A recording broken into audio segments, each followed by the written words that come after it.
It's reading time, daghang mga mali, pero mas daghan gyud ang tama. Daghang salamat, Master Teacher 1, Ma'am Wendy May Pamat de Parini, Ma'am Garcia, Sir Ian Ranera, Ma'am Maria Socorro Oquias, and yours truly, Ma'am Kay Lagera. Daghang salamat sa help and support sa akong mga kauban. Fast forward, niuli na midayon, kauban dahil ako si Kalika Cedri, nagpa-reading ganina, pero nagdulat lang siya sa gawas.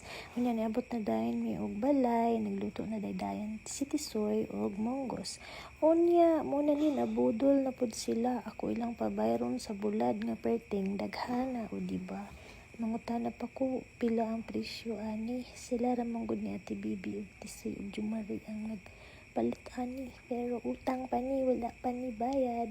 Anya mag lablab dayon ta sa tuang Ate Kalika sa higdaanan, mga 2 hours after ta nagkaon, lablab dayon ta sa aircon, tungod kay nagyayo na si Ate Kalika, init to kayo sa sala.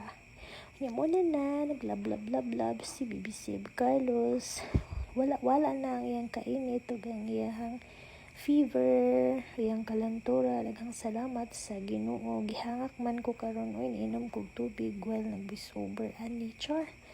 Nag-voice over ko after naginom og tubig, unya matulog na ta with Ate Kalika ug Baby Save Carlos.